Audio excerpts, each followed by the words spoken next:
All right, good evening, everybody. It is 7 o'clock and we'll call this meeting to order. This is the July meeting of the Trialsdale County Planning Commission. We do have a very lengthy agenda tonight. One of the things that Miss Rosemary's been doing, if there's anyone that would like to speak either for or against any item on the agenda, have you taken the opportunity to sign up? Does anybody else still want to do that? Okay. Now, when we get to that portion, and it could be, there may be people here to speak on any of the items on the agenda. We're going to respectfully listen to what they have to say, and whether we agree with them or not. And they will have when I call their names, each person will have 3 minutes, at the end of which time I'll say thank you, and then please sit down so that whoever's next may come up. And we'll call them in the order that they signed up. Okay. First item under old, no, got to go back up here. Madam Secretary, would you call the roll, please? Marion Baker's here. Sarah Murray. Here. John Kerr. Here. Rhonda Kiesling. David Nallner. Here. David Thomas. Here. Carol Pruitt. Mark Swaffer. Thomas Harper. Here. Sam Edwards. Here. 9 present, 1 absent. Okay, we do have a quorum. Next on our agenda is the approval for the June minutes. Everybody's had a copy of these, had plenty of time to look at them. Has anybody noticed any corrections or additions that need to be made to last month's minutes? If not, I would accept a motion to approve. Motion by Mr. Nallner to approve last month's meetings. Second by Mr. Harper. All in favor, please say aye. Aye. Any opposed, please say no.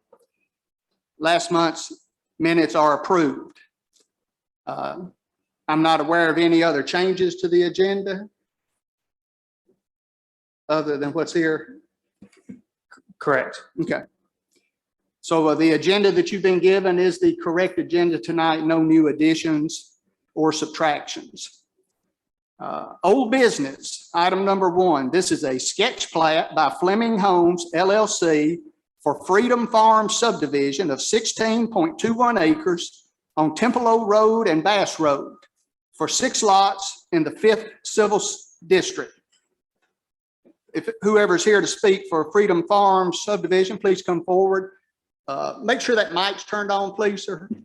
And whenever anybody comes up, please state your name so the secretary can get that for the minutes, and then move right on into it, sir. Jordan Fleming, Fleming Homes, here to answer any questions you all may have.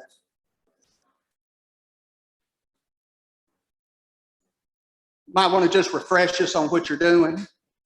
16 acres along Tempelo. We've subdivided for proposed 6 lots, acreage lots, 2.6 acres, 3.3 acres, 3.6 acres, 2.6 acres, 2 acre, and a 1.8 acre lot for a single family residential home, site built. Okay. Thanks, sir. Of course, we've had this before. That's why it's come back under old business. Anyone right off the top of their head have any questions for Mr. Fleming? If not, Keelan, do you have some comments on this? I'll keep it super short. So this property, as we said, is zoned R1, which is our low density residential. The surrounding properties are all zoned for agricultural uses. Within the R1, for any lot that has access to public water but does not have access to public wastewater, the minimum lot area required is 1 acre. And as Mr. Fleming has said, all of the proposed acres are greater than, or all of the proposed lots are greater than 1 acre. The sketch plat itself did not appear to be missing anything from the checklist. And so staff identifies no corrections to be made prior to approval. So staff recommends approval. Okay. Anybody have any questions for Keelan? Any members? Sam? On this one, I have nothing further to add. Okay. All right, does anybody have any questions for Keelan or for Mr. Fleming before we move to discussion? No questions? Okay, would anybody like to make a motion? Mr. Thomas? I'd like to make a motion to approve. Have a motion by Mr. Thomas to approve the subdivision. I second. I'll second. Ms. Keesley, second. All right.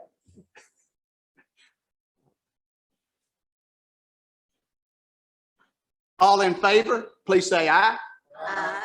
Any opposed, please say no. It does pass unanimously. Thank you. Next item is a site plan by Michael Woodard for Front Street mini storage of 5.62 acres. This is on Front Street for these mini storage units in the 7th Civil District. Mr. Woodard?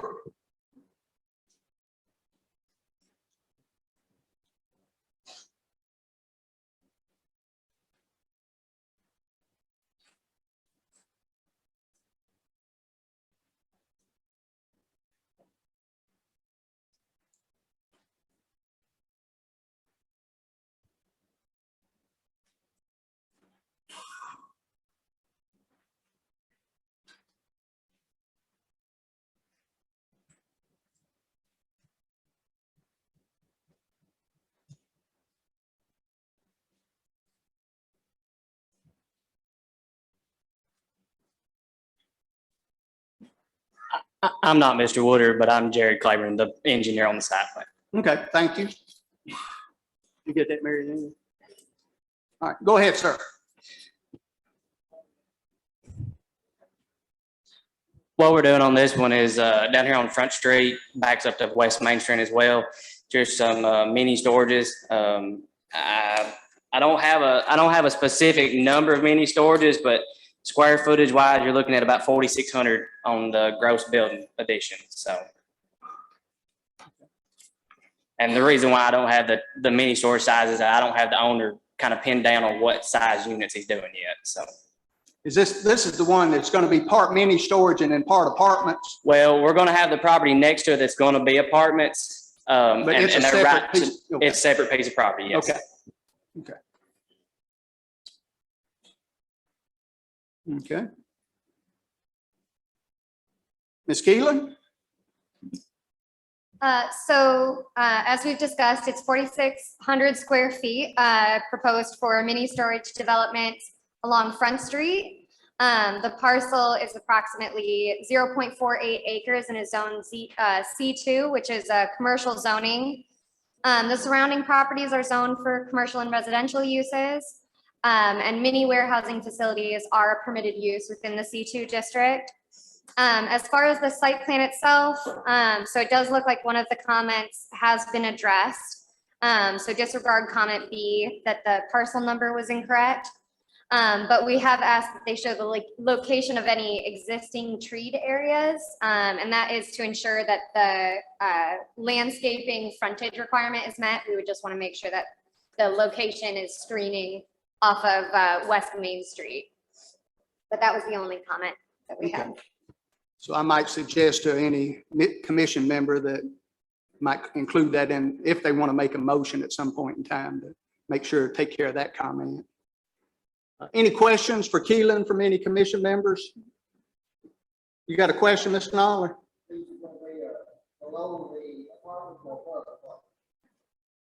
They're going to be on the heading out of town side of the apartments. They're going to be on the, it's going to be out of town from the apartments. Up the hill, I believe that, yes. David? And Ms. Keelan, on that comment, I actually got that mixed up with the Jesse Peters. So I did it on the Front Street apartments, but not this one, so. So you okay with that? Well, we'd still need to see it on this one, but I Okay, understand the mix up. That's fine. We can get it submitted tomorrow. That ain't no issue. okay. Sorry. Is that all, Mr. Noller? Yep. Any other questions for Keelan or for this gentleman, for the engineer while he's up here?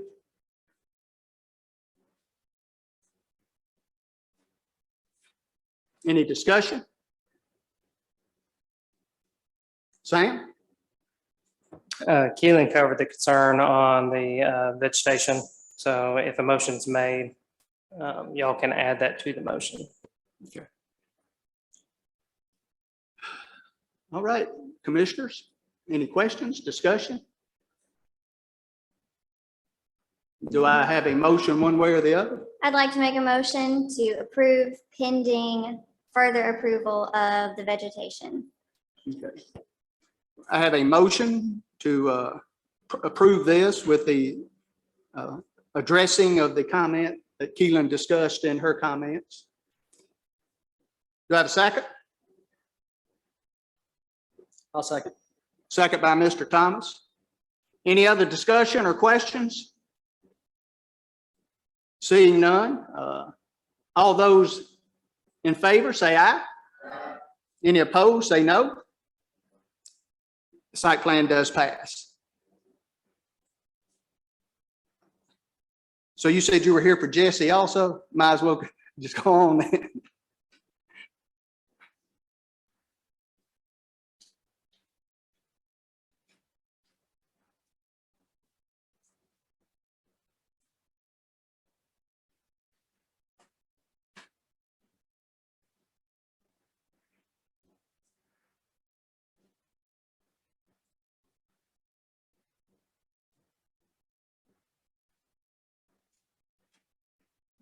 So on this one, I think we approved, I think the planning commission approved this on March 14th. The owners there, they did a sales land. It was about 20 feet, I want to say.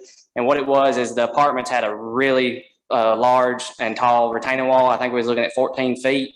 So they sold J.C. Peters from the Michael Woodard property 20 feet to be able to cut down on that retaining wall height. And in doing so, they wanted to turn the building to cut down on grading and all that. So the building has rotated since the previous approval as well. But all the parking requirements and everything are met. Okay. Keelan? So this property is the next door property to the mini storage that we just discussed. It is an 8-unit apartment development that they are proposing on West Main Street. The property is approximately 0.84 acres and is zoned C1, which is the central commercial. So the project was deferred at the February meeting to allow time for a request for a variance from the buffer requirements to be reviewed by the Board of Zoning Appeals. That request for a variance was approved on March 14th of 2022. So the surrounding properties are zoned for residential uses and commercial uses. And let's see, for within the C1, any residential use except for mobile homes is permitted. So apartments and multifamily is allowed. There's no minimum lot size within the C1 district, and the required setbacks and bulk standards can be referenced in section 5.051F. So I have included the information for that buffer strip requirement, but that has received a variance, so that will not be applicable to this site. Regarding the development standards for group housing projects, it does meet all of the requirements for the zoning code in regards to location design, public street access, and required improvements. As far as density, the property to the west is zoned C1, so no side setback is required between the commercially zoned properties. It looks like that is on here. That can be removed, but it would not affect the buildings. It would only make the standards less strict. And then I do have for under site plan issues, the only missing thing was to add a note to the site plan reflecting the description of the variance that was granted and the variance's approval date. That has been added. And so there are no site plan issues at this time. Okay. Any commission members have any questions for Keelan? Okay, Sam? The only thing I've got to add is if you actually look at the site plan that has been presented, it's actually the way they've got it set up now is in my opinion, a better setup for what they initially proposed. It should have a cleaner look to it. It's got more space as well. So with everything that Keelan mentioned being taken care of, I would recommend approval. Okay. Any questions from any planning commission members for Sam or Keelan? Discussion? Okay. Do I have a motion? Mr. Chair, Yes, sir. I'd like Mr. to make Thomas. like to make a motion to approve. Have a motion by Mr. Thomas to approve this project. Do I have a second? Second by Mary Ann. All in favor, please say aye. Any opposed, please say no. It does carry. There was one thing I was wanting to just tell everybody, and I forgot at the beginning. As we move through the agenda, and we do have a lengthy agenda, and as hot as it is, and I don't blame it, if your items come up and are done, and you want to leave, and I can't blame you for as hot as it is, please do so as quietly as possible, because we'll be carrying on with the rest of the agenda. Okay. Let's see, where are we? All right, next is the plot plan by Hunters Point Quarry LLC for the LaLance property, 147.55 acres at 1250 Highway 231 South for mining and quarrying activities in the 6th Civil District. Yes, sir. I'm sorry, I already forgot your name.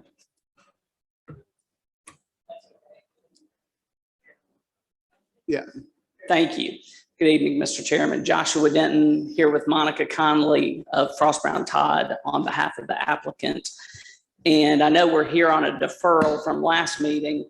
I've got with us a group of folks I'll just briefly introduce for the commission. Okay. And then we can kind of make our way through the process. So we have on behalf of the applicant, Mr. Jack Mitchell, Mr. John Cross, Mr. Will Glusack, and Mr. Doug Wright.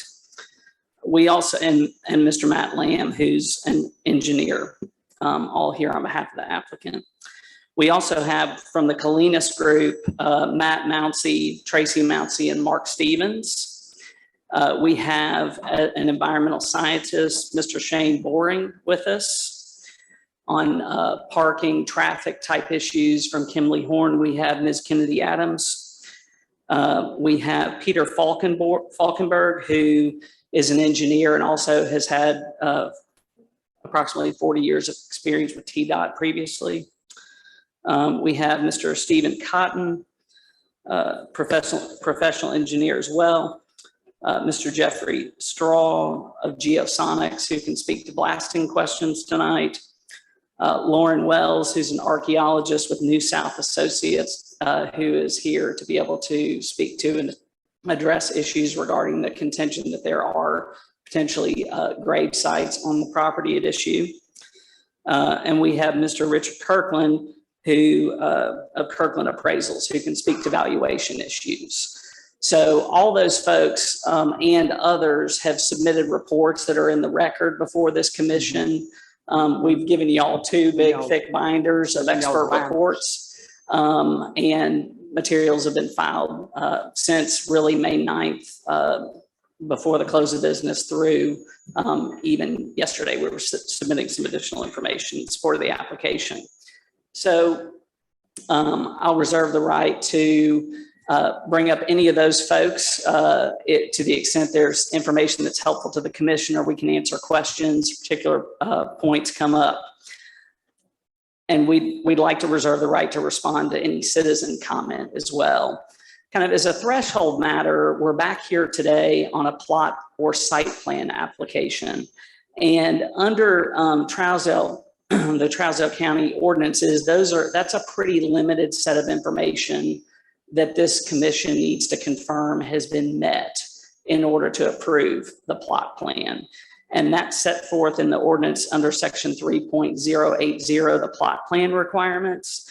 And so there's that piece of it. And then because this involves mining activity, we also have to deal with section 4.120, which is the section that sets forth where mining activities shall be located within the county, as well as some specific criteria like particular setbacks for mining activities, which under 4.120 B2 is just 100 feet from the property line. We have received an updated staff report from GNRC this afternoon, and as I understand it, all issues under both the zoning and the site plan issues are resolved, and there are no outstanding issues. So there were some, like we needed to show a septic field, which we got to them last week, and I understand all that's satisfied. So really, part of the reason for the delay is whether mining activities are permitted on the property at issue. And I submitted a letter to the Planning Commission, the county attorney, detailing our analysis as to that issue in particular. And so I know you have it and I know you've read it. I won't restate it all here, but I'll just hit the high points. In Trialsdale County, there is the legislative body has spoken as to the location of mining activities within the county. And that appears in section 4.120 of the ordinance, which sets forth development standards and specifically and expressly details where mining activities are permitted within the county. And it provides that the location of mining activities shall be in an area that's sparsely developed. And as recognized in the staff report, this property and the properties adjoining are A1. And we believe that, and as we've detailed in the brief we've submitted, that A1 is essentially the definition of sparsely developed. We have a very detailed expert report that we've summarized briefly in my correspondence that lays out the population within the square mile around the proposed site and a 3 mile radius and the various populations there. And cross-referencing the Census Bureau information, which sets forth a rural category as 500 people or less, that population per square mile is so far below even the rural designation. And as indicated in my letter, this is Mr. Kirkland's report, and he's here and is available to answer questions for the commission as they'd like. That ends up being 74 people per square mile when the definition for rural is 500 people. So we are talking about what we would contend is a very sparsely populated area. I'd remind the commission that's not the standard under the ordinance. The standard is sparsely developed. So when you look at, but population's a good indication as to development, right? So when you look at an area that is so far below the threshold for a rural community, it is evidence of the sparse development. And Mr. Kirkland can speak to the projected development in that area over the life of the mine, if that is something the commission would like to hear. I can tell you it is, and he's got a detailed report that extrapolates out to during the life of the prospective life of the mine, that would stay rural the entire time and well below the rural designation under the Census Bureau. So at the end of the day, this area is by definition sparsely developed. And we believe that to be very clear. We have submitted detailed operational reports as to the proposed operations. We've submitted expert reports as to the control of dust, noise, vibration, all of those things that are set forth in 4.120. And the experts stand by their reports and they're available here. I know the commission's had them and had time to read them. They're here and available to answer questions on that. Obviously, we well exceed the 100-foot setback that the county said was enough of a setback for a mining activity. Just 100 feet. We're more than double that at 250 feet at least around the perimeter. And we meet the balance of the criteria under 4.120 as set forth in the county's ordinance. Again, the county gets to set the rules here. We have to live by them. And we believe we have met the letter of the ordinance and far exceeded it. To that point, the submission materials, I know it's a lot. I know you've gotten a lot of materials and they're very thick and they're from experts from really all over the country in these particular fields. And they've flown in here to answer your questions if you have any. In large part, that is far above and beyond what is required by the county's site plan, plot plan requirements. So we've done that in an effort to show good faith, in an effort to show we are offering a quality operation that's going to improve the quality of life for the citizens of this county and for the business. And they, Come on. If we can't be respectful, I'll clear us. and there are expert reports to back that up in the record, addressing each of the issues. And in fact, we took the last meeting was something that we appreciated and valued, having the opportunity to be here and present to you and provide additional information since then to address questions, even though not necessarily questions that are appropriate at a site or plot plan stage, but did it anyway. And we've provided to the planning commissioners in our materials a chart that goes on for pages and pages addressing the citizen comments that we heard and that we took down from the meeting last time, and cross-referencing for the commission's benefit portions of the record we have submitted that directly address and deal with those comments. And so it's all in the record. We're happy to answer questions about it. One in particular that I would like to, and again, we reserve the right based on further citizen comment to bring up some of these experts or in response to the commission's direct questions. But one expert I would like to bring up is on this allegation of grave sites on the property, because I know that came up from a neighbor who has, been on the property before and has information. There's a report you've all received. I'm sure you've read it we had already a desktop archaeological piece that was submitted with our original materials. When we heard that, we hired those archaeologists to go out and do an actual field survey on the property. And so to give you some context, and you'll hear from Ms. Wells on this,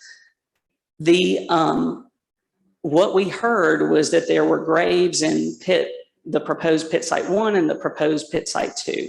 And so what we did is we provided the archaeologist with anywhere we anticipated land disturbance, not just the pits, but proposed internal drive areas, parking areas where the dirt might be disturbed, where fill dirt might be added. And so that was the field study that was done, and the reports in your packet, you've seen it, and there was no evidence of that in those areas. Now, Ms. Wells has been communicating with the state, and the citizen who brought this comment up has also been communicating with the state.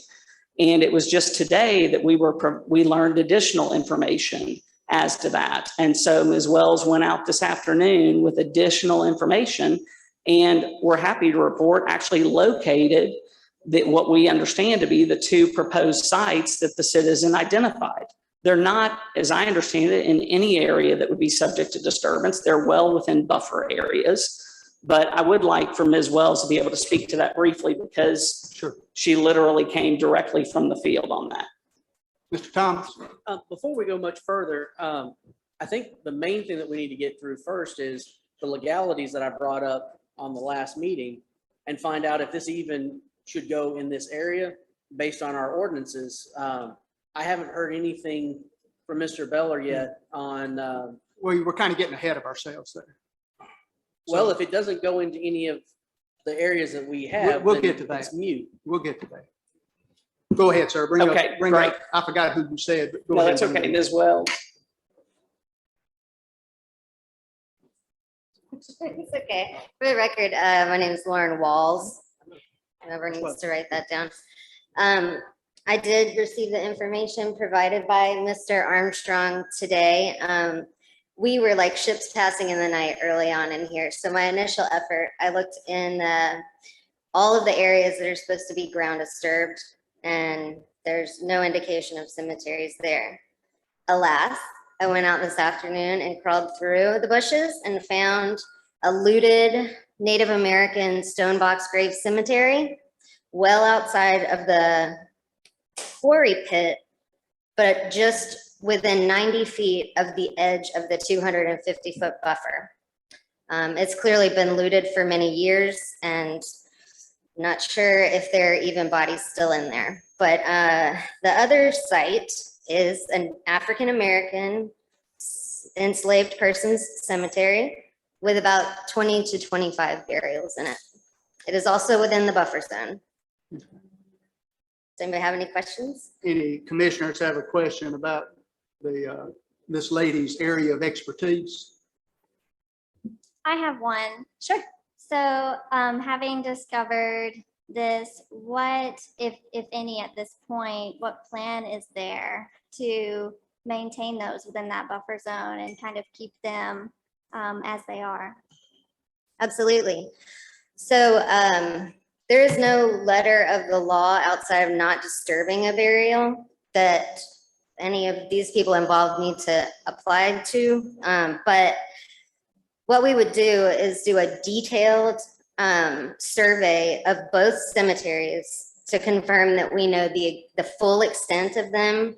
We'll get all the information together that we can about the ages of the people there, possibly family names if we can find any, all of these things, and then record them with the state so that they will be on file and known in perpetuity with the state. And then I would also recommend fencing around them to protect them and allow access for family members if there are any descendants. Yeah. Answer your question. Any other questions from any commission member? Okay, thank you. Absolutely.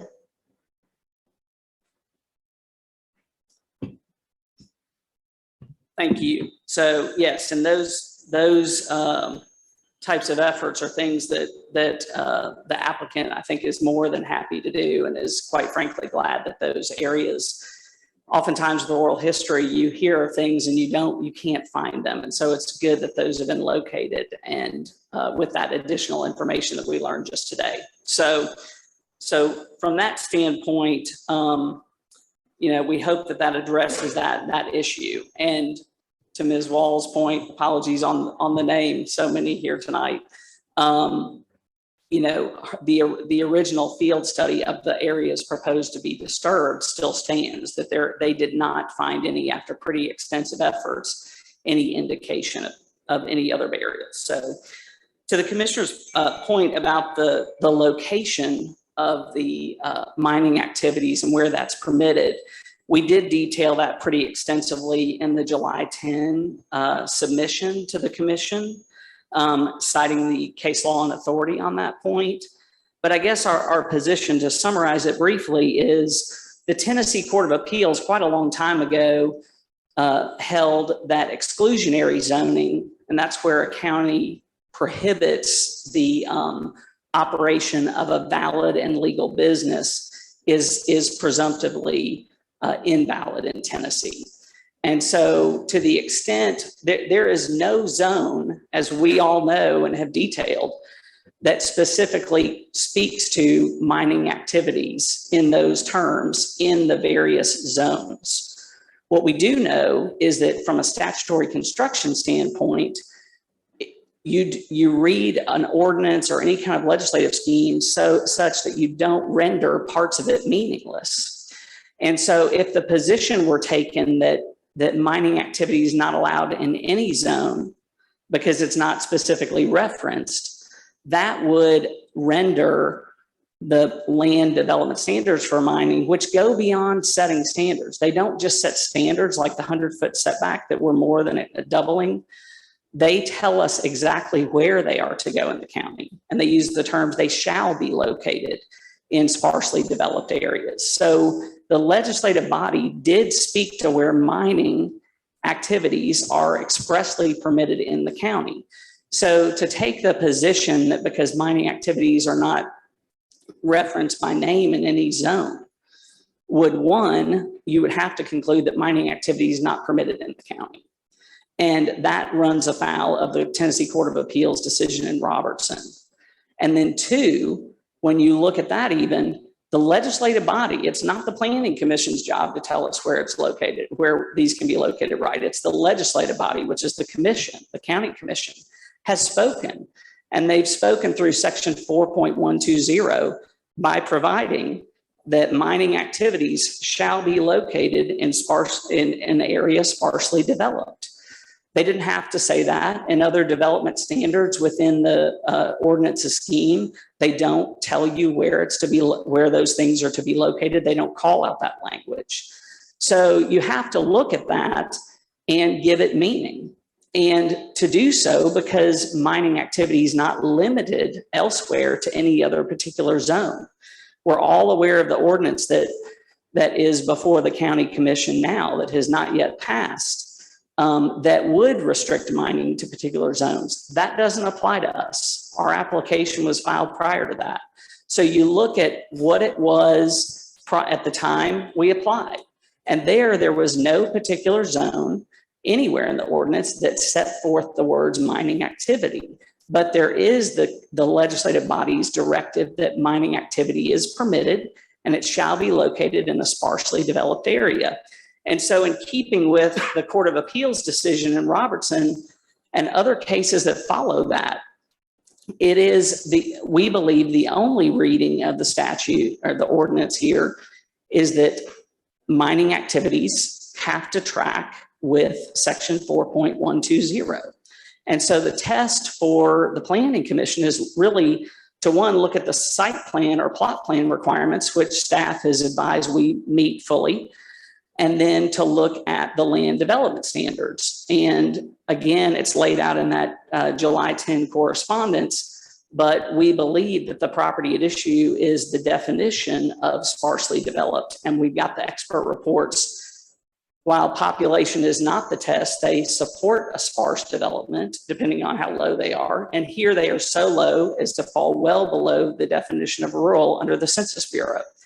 So for all those reasons, Commissioner, we believe that mining activities are permitted in the county where you can meet the definition under 4.120. And we believe we meet that fully here. So that would be our response to that. And we, again, reserve the right to respond to any other comments and be glad to take any questions about the analysis we put forth in all the expert reports and the charts cross-referencing the complaints to those reports. Thanks, sir. Do any commissioners have any questions for Mr.? When did he say he applied for the permit site? When did you apply for that? We applied on May 9th during the day. So during the day, May 9th, I don't remember what day that was. Other questions? Ms. Keesler? I wonder if Mr. Kirkland could elaborate a little bit more on the sparsely developed and sparsely population study that he did.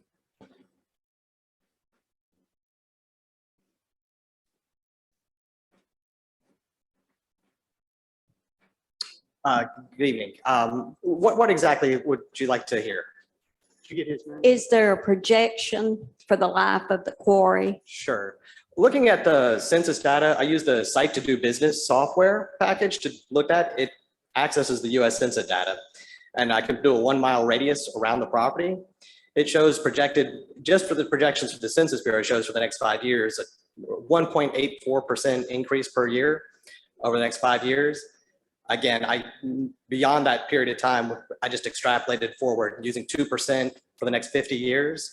And it basically comes up to about 2.4 times the number of population there now. So you go from the 68, 70 people per square mile, it projects up to about 170 people per square mile 50 years from now. So that would be through the life of the project.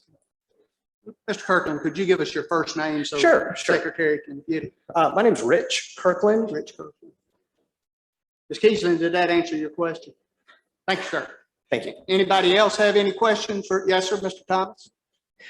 So as far as sparsely developed and the definition that we're being told, my concern is that you could come all the way into the Hartsville, urban area and still meet that same definition. But that's not the intent of what that was was wrote for, to my understanding. When you look at Trialsdale County as a county and what areas of the county compared to other parts of the county, it seems to me that the 231 corridor has always been and still is the most developed area in Trialsdale County, despite, separate from the urban area itself. So I don't see how it is meeting based on the other parts of Trialsdale County, not other parts in the rest of the country, not other parts in the state, but in Trialsdale County, I still don't see how that area meets a sparsely developed area. Okay, thank you for your comments. You didn't have a specific question for them, did you? Okay. Other questions? Okay. Yes, sir.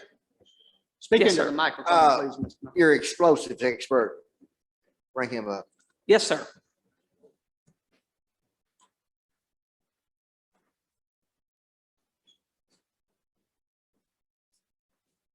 What kind of explosives will you be using? Mr. Chairman, for the record, good Yes. evening. My name is Thank you. Jeffrey Straw. I'm Vice President and Area Manager of Geosonics. We are a vibration acoustic consulting firm. My experience is the last 44 years working with explosives, vibrations, structures, et cetera. For this is what we have projected to use is what is considered an emulsion. It's a semi-liquid paste type material. It's considered an oxidizer. Explosives that are used today are designed for safety in quarries and other use. It requires a 3-part explosives. You use a blasting cap. It's about the size of a short pencil with wires. Has a delay that is used to initiate the whole or sections of the whole individually from others in a pattern. That goes into what would be about the size of a Campbell soup can. We call a primer. Those two together create what we call a booster. And then the emulsion is loaded on top of that. In this case, it will likely be decked, meaning that in a typical blast hole, the charge will be divided in half so that half of the hole goes off at different times. Now, these go off in thousandths of a second, millisecond separations. And with that, that allows us to, one, increase fragmentation within the pit, but also reduce offsite effects, ground vibration, air over pressure, and controls the movement of the actual rock material that's being broken in that blast. That answers your question. Did that answer your question, Mr. Nolan? Yes. While this gentleman's up here, anybody else have a explosive question? Mr. Thomas? So the question of, the comment of fly rock has been brought up several times.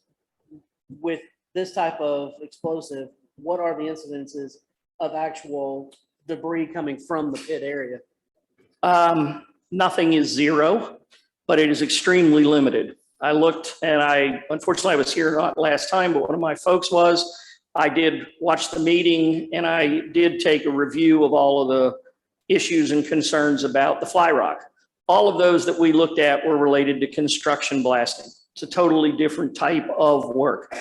Construction, you run into rock. At that point, you've been excavating, you've been digging at the site, you've disturbed some of the rock. They can't excavate it anymore, so they come in to blast. That should be properly matted. In one of the cases, it was not. In the other case, they had what they call a misfire, which was bad timing, a bad delay. In mining blasting, it is separated by a fair distance. The types of blasting that are done on virgin rock. The overburdened material is stripped or removed away. The drill loads the hole.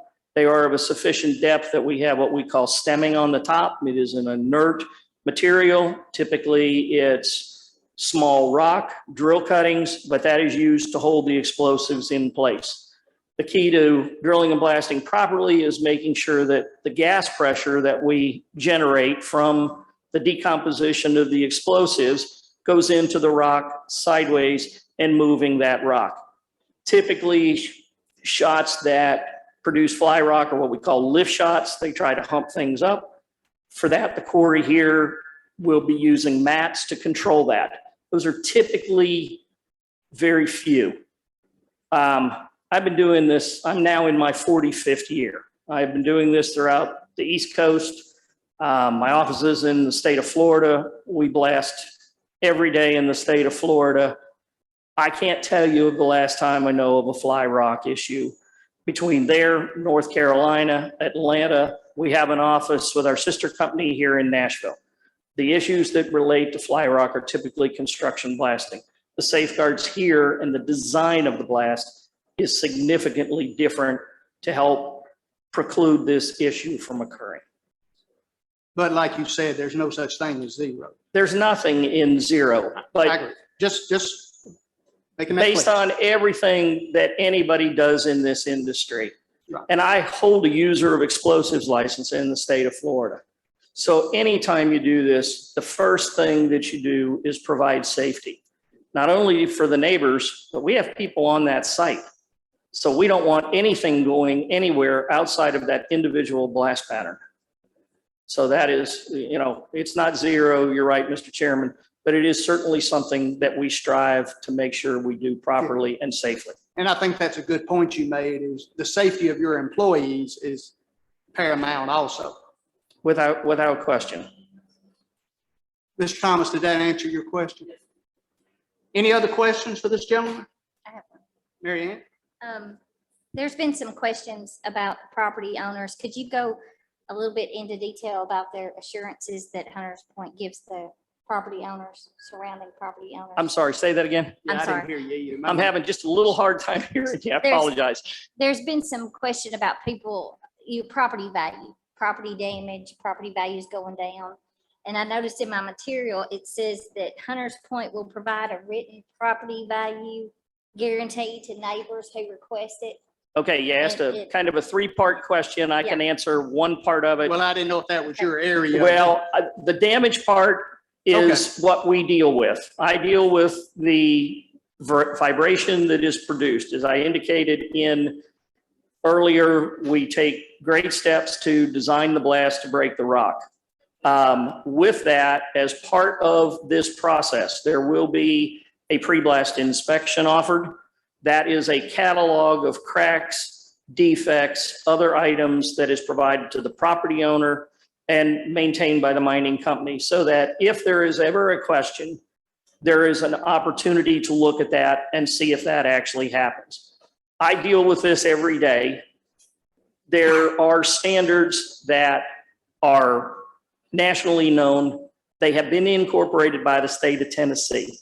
They are there to preclude defects from occurring in houses. Doesn't mean you won't see a crack or something like that. There's a myriad of reasons for those happening. As far as that goes, there is then a follow-up. We monitor with seismographs at the closest house.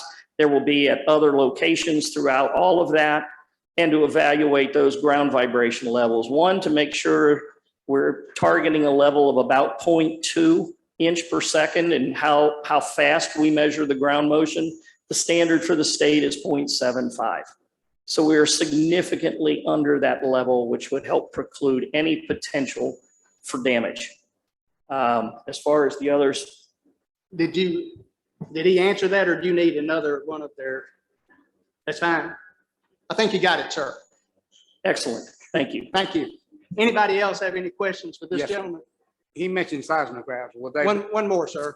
Yes, sir. You mentioned seismographs. Will there be any installed around the border of the property? They typically, what we do is go to the first is the closest structure. The way regulations typically read, you put those at the closest structure. We would approach whoever for whatever that orientation in pit number 1 is. We would look at that closest structure, ask to have a permanent seismograph placed there. These are not earthquake type seismographs. These are designed for blasting. They run remotely. They sit in a box, they turn on every day, they record everything that goes on, and then they transmit the data to a third-party firm such as mine. That's what we do. Additional instruments will be placed, especially during the initial start of quarry operations.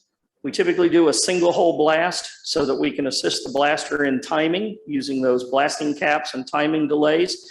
And we'll probably have 10 to 15 seismographs during that initial blast, that initial test, and then the initial blasting, we put a lot out.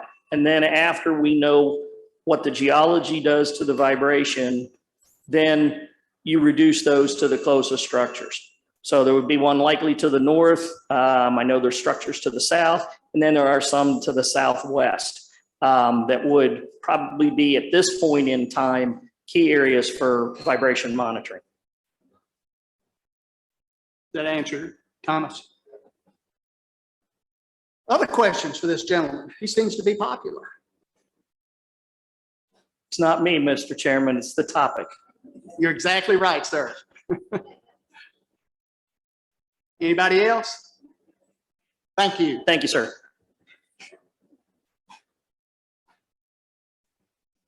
All right. Any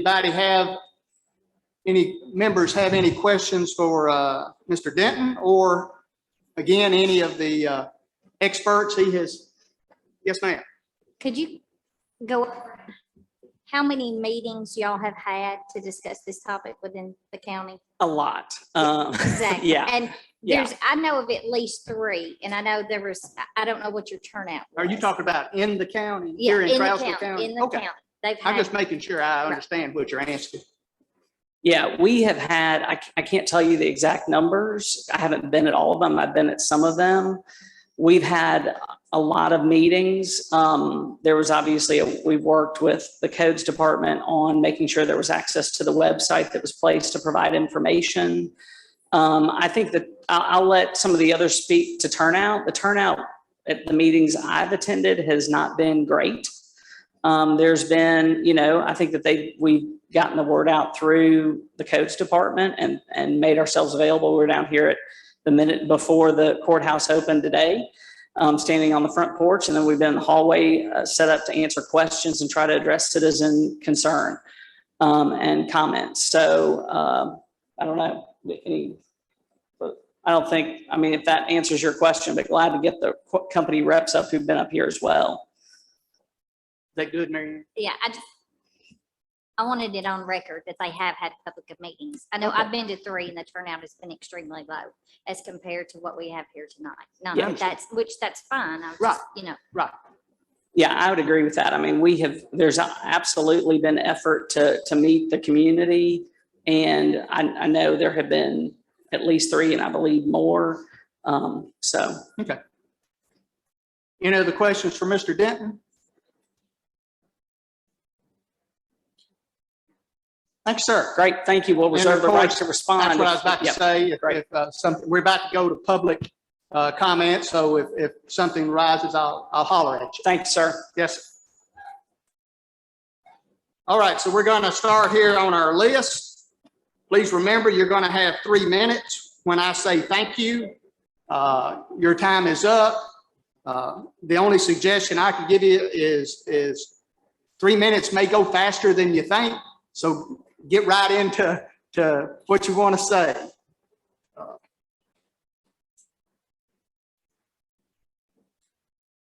Would Mr. Armstrong be making his way forward while I get this stop clock? See, please, when you come up, y'all are just wasting time now. When you come up, please state your name again so that the secretary can get your name. All right. My name is Nelson Gregory Armstrong. I live the north of the property. When I left the meeting last time, I went home and I told my wife, I've said my piece, I'm gonna kind of back down. No, this is, I want to bring some things to the attention of the Planning Commission that I am extremely concerned about. I want to talk about a couple of timelines.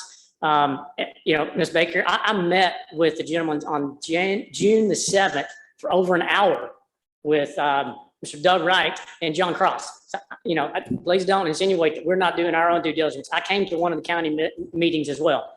So on that timeline, for an hour, I met with those gentlemen at Frankie's Cafe. Okay, I expressed my 2 primary concerns: the Native American gravesite and the African-American gravesite. They've known about that since June 7th. It was not when I spoke here on June 11th. They knew about it June 7th. And if you read that report, my name is referenced 5 times. I'm struggling on the 3 minutes. I'm gonna do the best I can, but I mean, I'm mentioned 5 times in this report. I feel like I would have the right, if they're gonna come up and refute what the statements I don't know I they made. are or not, but again, you ought to get 3 minutes is it. So please, we have a lot of people. All right, Quiet, you're just wasting your time. all right, back to my timeline. They knew about it June 7th. This 10-page report, it mentioned my name 5 times. If they genuinely and sincerely wanted to find a Native American gravesite, an African-American gravesite, all they had to do was call me. Both Doug Wright and John Cross have my cell number. The landowner, Kurt Lance, he's a good friend of mine. I will make a statement. He has been a good neighbor over the last 25 years. The way they're operating is not on a good neighbor policy. They should have called me. I would have taken them to that property. They could have called Wendy Robertson. He can give them detailed directions on how to get there and tell them how many graves are there. They didn't do that. Instead, they do. I mean, I have 5 statements of incorrect things that they have in this 10-page report. You're not giving me enough time to address those. It needs to go on record. They said they could see another gravesite from the road. They cannot. I went out there today. They have to either trespass on my property or braze to see that. That's wrong. Okay, moving forward. This morning, I reached out to Graham Perry, who is the state preservation historical cemetery expert at the state. I had sent him 2 weeks ago the GPS coordinates of the African-American gravesite with pictures of the graves. He agreed to me that that was enough evidence to at least, conclude that there's a strong likelihood that there's African-Americans that are buried there. I did the same with John Oliver. He concurred with the expert from the state. I called Mr. Perry. He forwarded my concerns that I sent to him 2 weeks ago to Ms. Walls and New South Properties at 12:23 p.m. They've known about that African-American gravesite. I get a call from the landowner around 3 o'clock. He said, Greg, we got this 10-page report. Thank you, sir. That's it. Let me just tell everybody. But, I mean, can I just finish my statement? Can I finish my If statement? you remember last month, I suggested that y'all take and you got to speak as long as you wanted. I know, but they brought my name into this. But these people didn't like that. They complained to the county. And so now everybody, the county policy is 3 minutes. So we're gonna do it. So that, Why did he get more than 3 minutes? because he's the petitioner.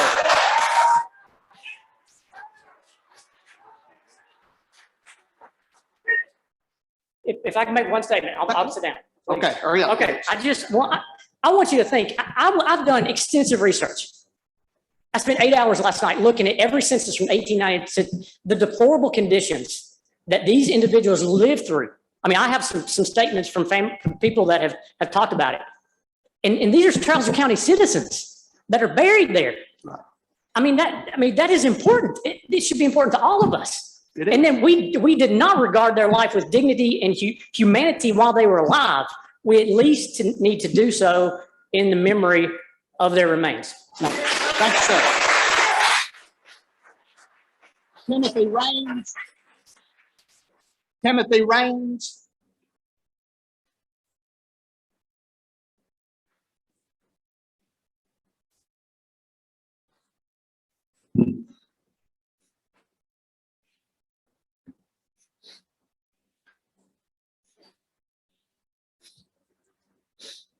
Hello, my name is Timothy Raines.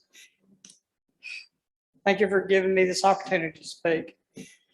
I live less than a mile from the proposed quarry site. I've lived there for over 20 years. I love my little piece of heaven there. I have a lot of neighbors like me that are on up in years. This proposed quarry will shoot lime dust up into the air. No matter what anybody tells you, there will be a lot of lime dust in the air. As you can see, I am on oxygen therapy and have to be.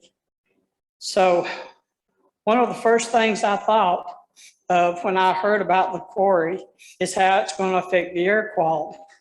So I decided to look up what kind of effects lime dust would have on me and my neighbors. According to health experts in lung disease, Lime particulates are irritants. The effects on the respiratory tract are the occurrence of respiratory tract infections, increased mucus production, airway narrowing, the loss of mucous membranes of cell linings, as well as difficulty breathing.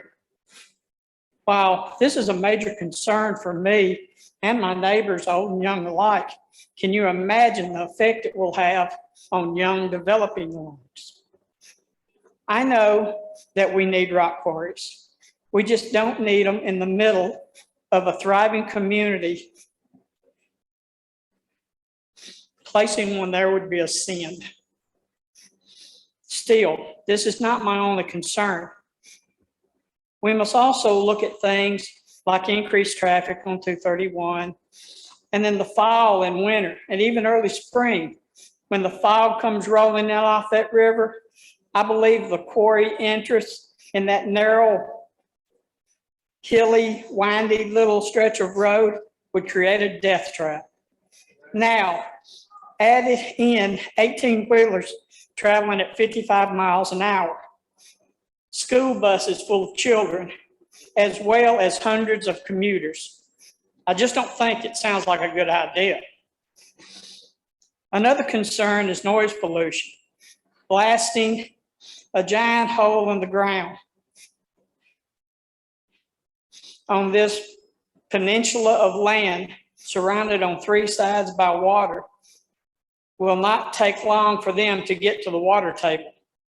That means water entering into the quarry, which means huge diesel pumps pumping the water out 24/7. Diesel earth movers, Thank you, sir. diesel trucks Thank you, hauling sir. the stone. You will be able to smell the diesel for miles. Thank you. Thank you. One sentence left, now I finish. Sir, okay. I know some of you think of the quarry as a financial good for the county, and one in the right place may be a good idea, but not in the middle of my little piece of heaven. I pray that our elected and appointed officials would be given the wisdom and compassion not to sentence me and my neighbors to the fate that I have described. Thank you very much. Yes, sir. Audrey Wilburn.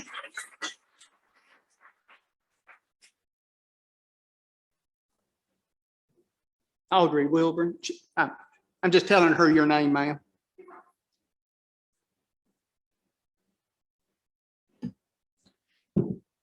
Hello, my name is Audrey Wilburn. First off, I am a mother. Did y'all have a good 4th of July? We did too, up until that night. That night was an eye-opener for me. Not in firework way either, in a night terror way. Any of y'all have kids? You know what I'm talking about. Night terrors can last anywhere from 3 minutes to about 5 hours is the longest I've had. Your kid is sitting there screaming and crying and there's nothing you can do. All because of a couple of kids shooting off fireworks, a couple houses down. What is a rock quarry gonna do to my kid? It's gonna be a war zone in her eyes. Help me protect my kid from not having a war zone every day and her crying and screaming at the top of her lungs and nothing I can do, but y'all can help me. Don't let this go here. Put it somewhere else. Lord knows we got enough land to do it. They can find a different home for this quarry, not my backyard. Thank you. Thank you, ma'am.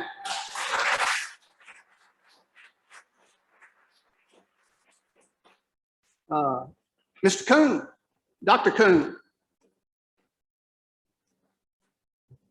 Thank you, sir. My name is Dr. Casey Kuhn. I'll be real quick to make room for Mr. Armstrong and the previous gentleman as well. Tax revenue. At the last planning mission, you mentioned 1.5 million per year, just a guesstimate. I've never said that. I don't know. It was what just a guesstimate. Okay. And I was just guessing on, say, 10 years of sustainability for this project. One of the gentlemen behind me mentioned 50 years of the life of the quarry. Okay, so 10 or 50, so we're looking at 15 million or 75 million for the county.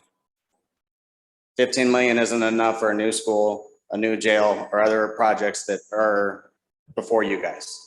75 is, but it's going to take 50 years to get that. After probably the first year, $15 million is going to be needed to repair the roads. You had mentioned everybody tries to stop different companies coming in, Dollar General. Dollar General doesn't have the potential to damage my house. Walmart doesn't have the potential to damage all of our houses. That's it. Thank you, Mr. Chairman.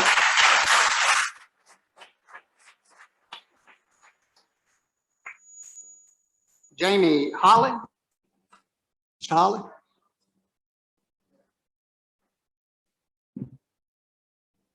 Good evening, Mr. Chairman and members. My name is Jamie Holland. I'm a land use and zoning attorney in Nashville. I represent Chase and Becky Johnson. I'm sweating to death. You've been buried in paper and expert reports.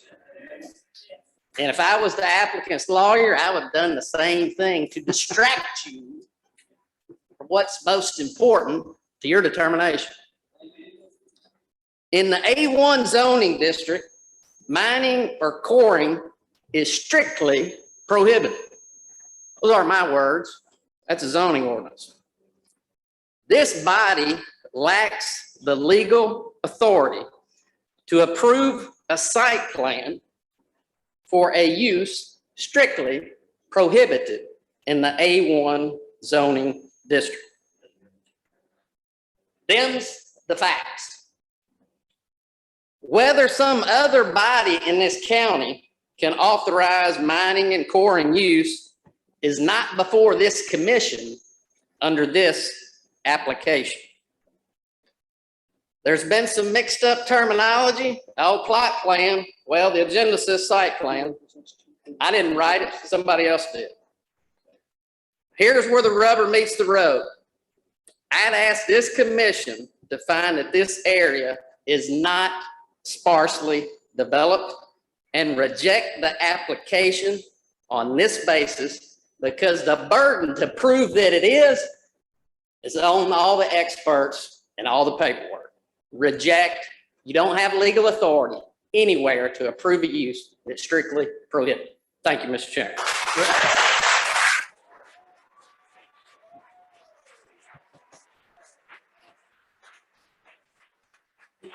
You still, since you represent two people, you've got 6 minutes, so you still got about 4 minutes if you've got anything else to say. I thought you did good, but I wanted to make sure you knew. Just wanted to make sure you were aware of it. Thank you, sir. Mr. Moreland. Haven't seen Mr. Moreland in forever. Hello, Ron.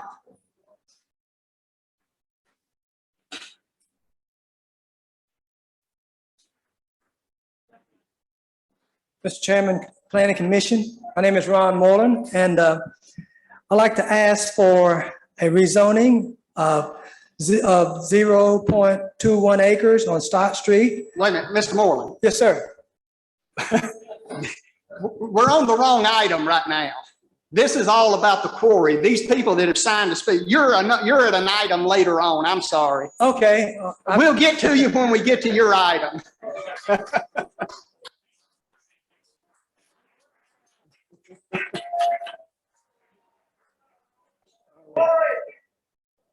All right. What item is it that you're wanting to speak to, Mr. Moreland, so I can make a note of it?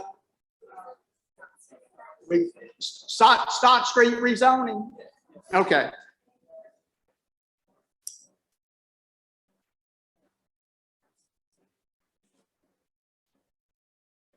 We'll get to you when it comes up on the agenda, Mr. Moreland. Mr. Ellis.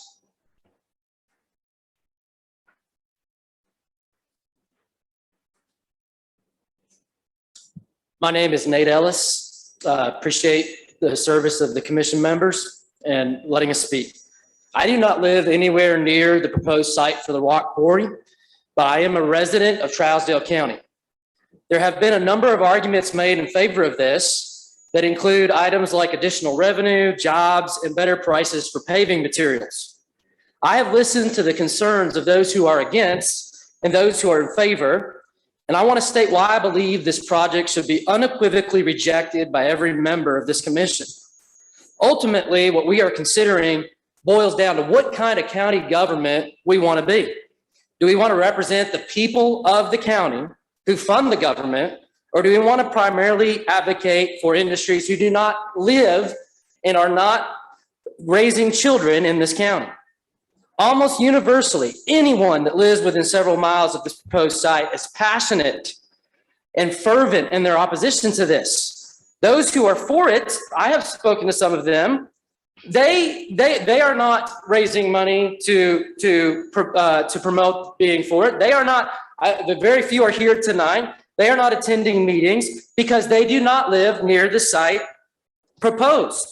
All of us, including those citizens who are in favor, should put ourselves, myself, I'm putting myself in the position of those who stand to be most negatively impacted. All of us need to ask, what would we do if it was going in our backyard? Should we actively promote something because it's going to save me $50 on my gravel bill? Or should I say, I'm going to listen to the impassioned pleas of my neighbors? And when neighbors are involved, none of the experts matter. We can say their concerns are overblown or not legitimate, but how will we react in their shoes? If we had invested in building homes, homesteads, and farms in an area that we were told was only for agricultural and residential, how would we respond? The residents say that they are in favor of this, are not passionate because of these reasons. Trialsdale County is a conservative, predominantly Christian county. We have a higher mandate to be good neighbors and to choose to consider the plight of our fellow residents, and to say once the quarry has been exhausted and the resources of the land exhausted, the revenue benefits are over, but the lives of those people that have been in fact impacted go on and on and on. It is a long-term impact meant for short-term return. It is time for us as a county to recognize our best asset is our residents. These are the people we should fight for and listen to.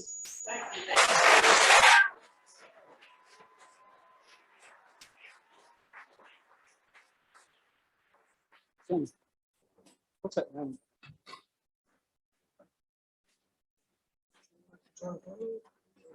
I'm having trouble with this name. It's Jordan.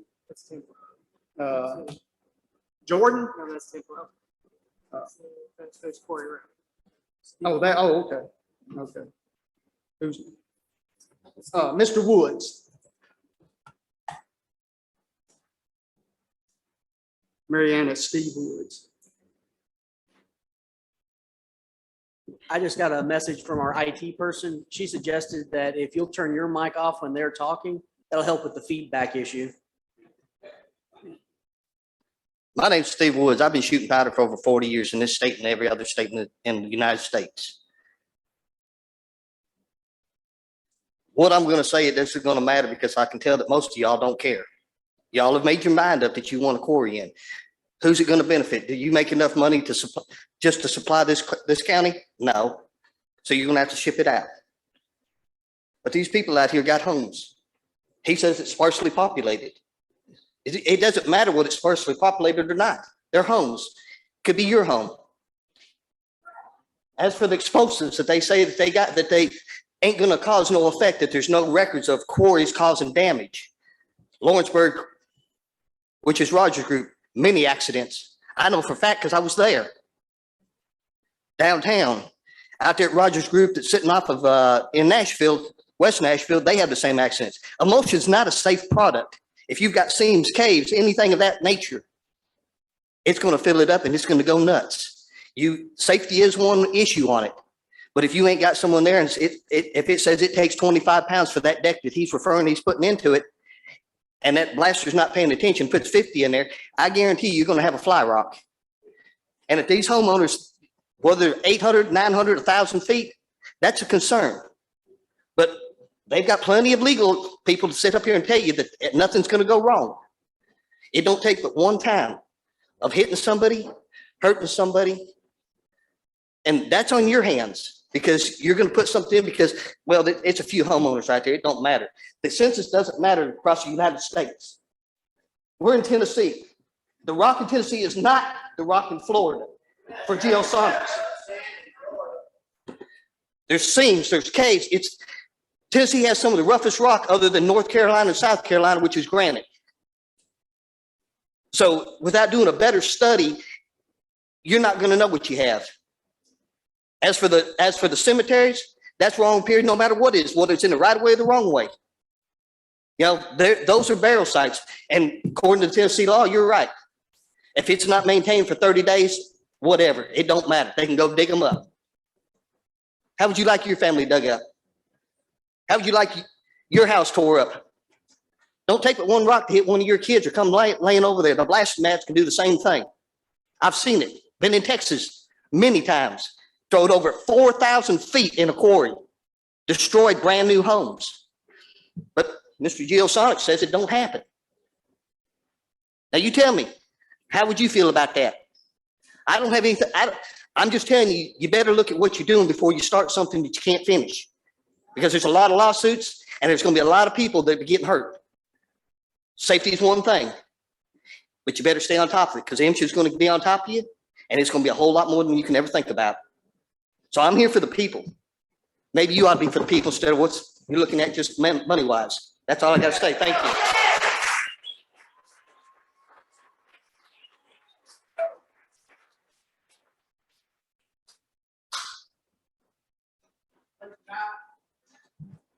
Blake Giles.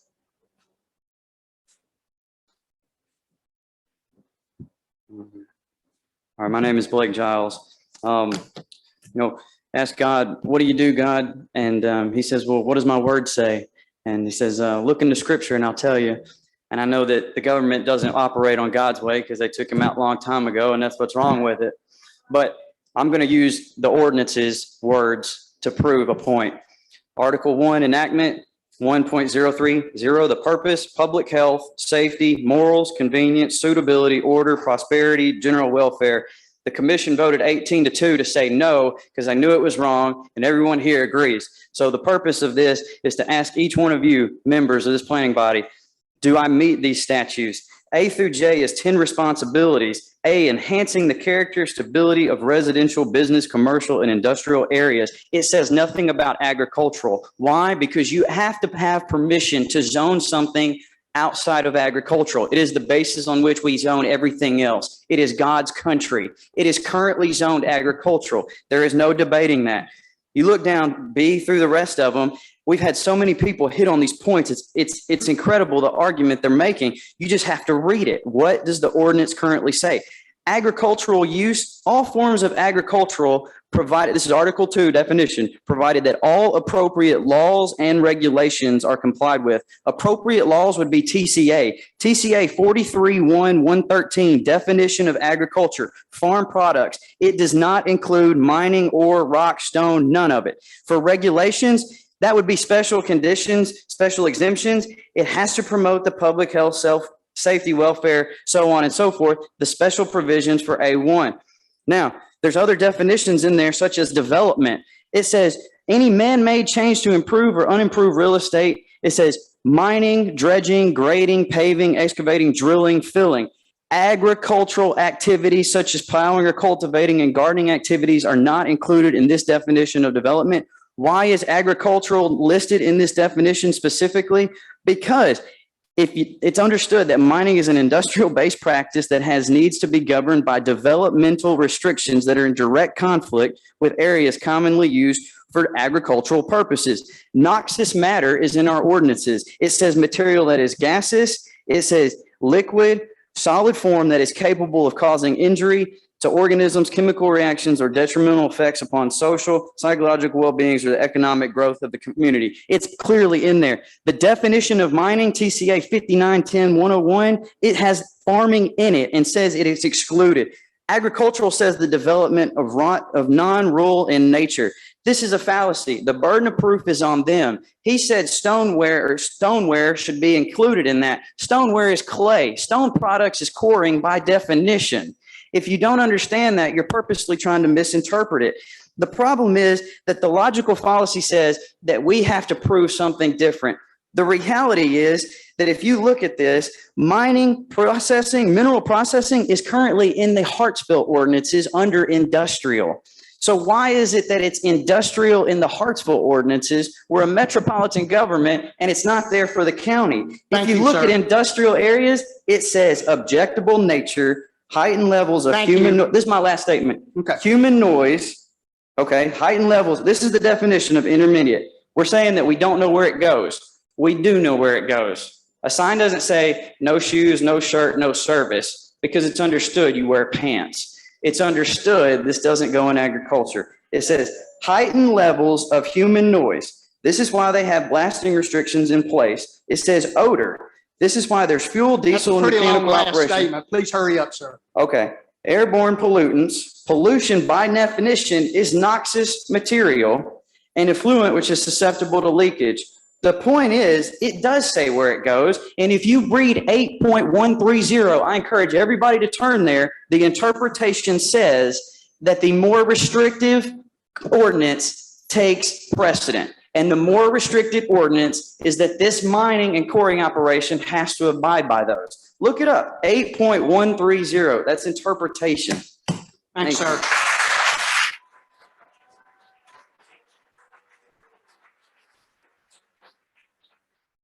Okay. So that's all the people that have signed up to speak. Thank you, Dr. Coons.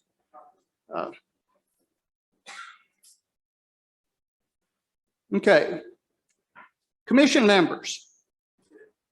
We've heard from the applicant. We've heard from all the ones that signed up to speak to us tonight. So now it's time for us to get down to business.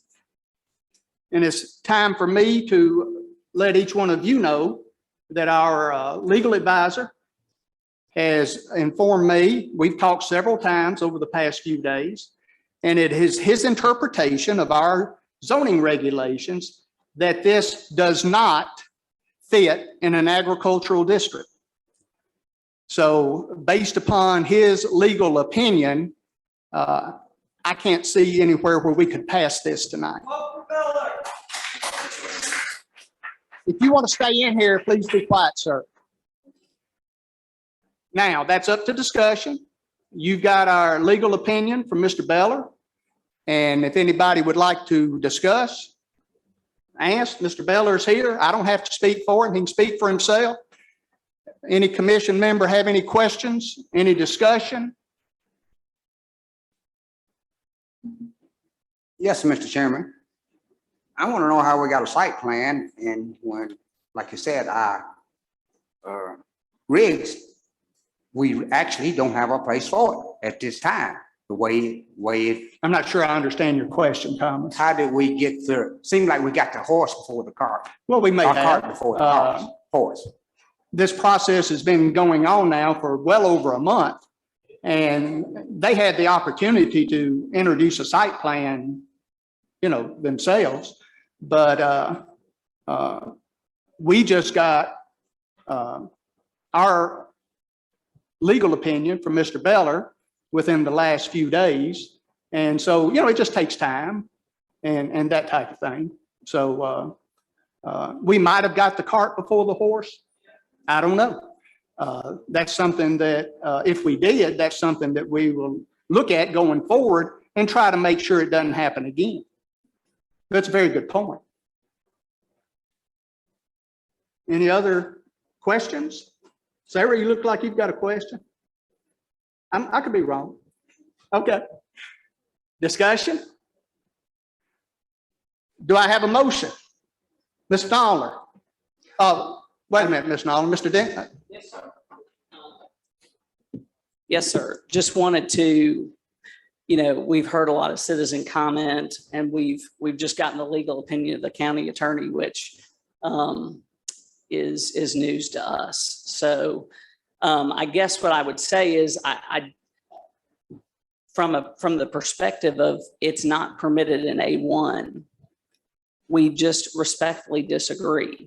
And what I will say to the commission is what I have not heard from the chair of the county attorney describing the county attorney's position is why it's not permitted in A1.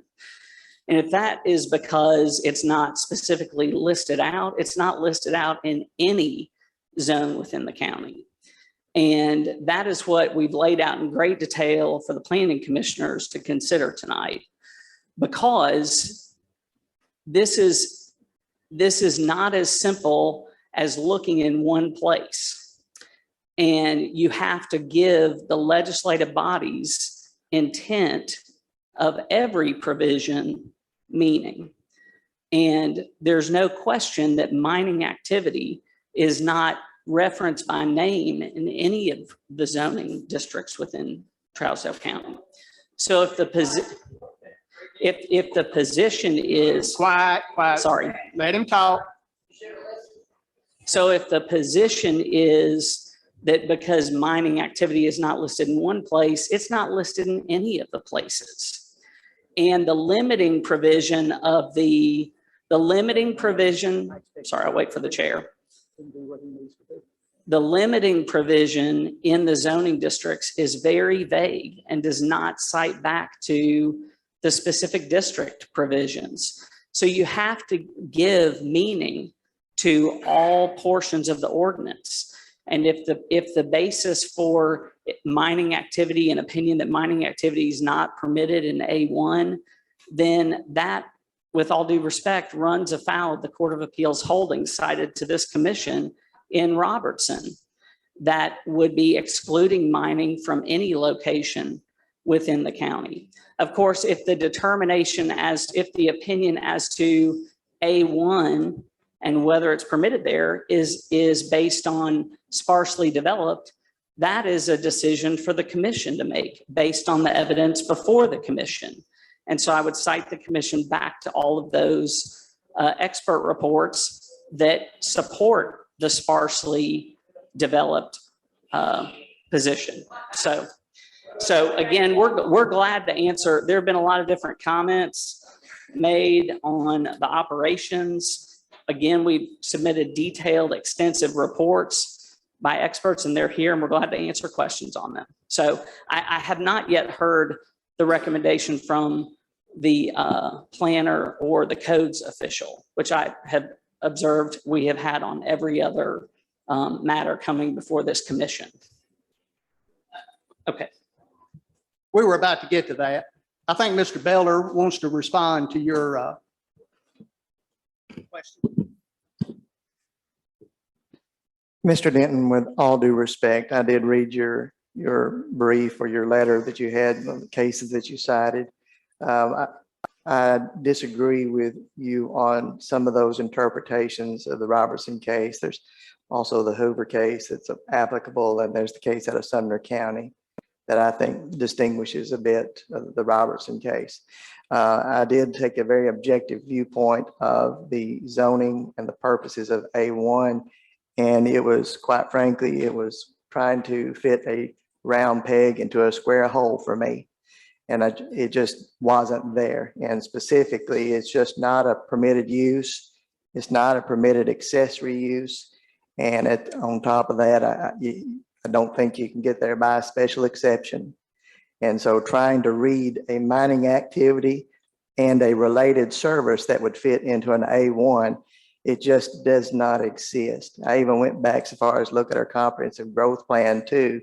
And it just, the overall import of an A1 district in Trousdale County, Tennessee, just does not support the interpretation that you've lent it, sir. And with all due respect, thank you.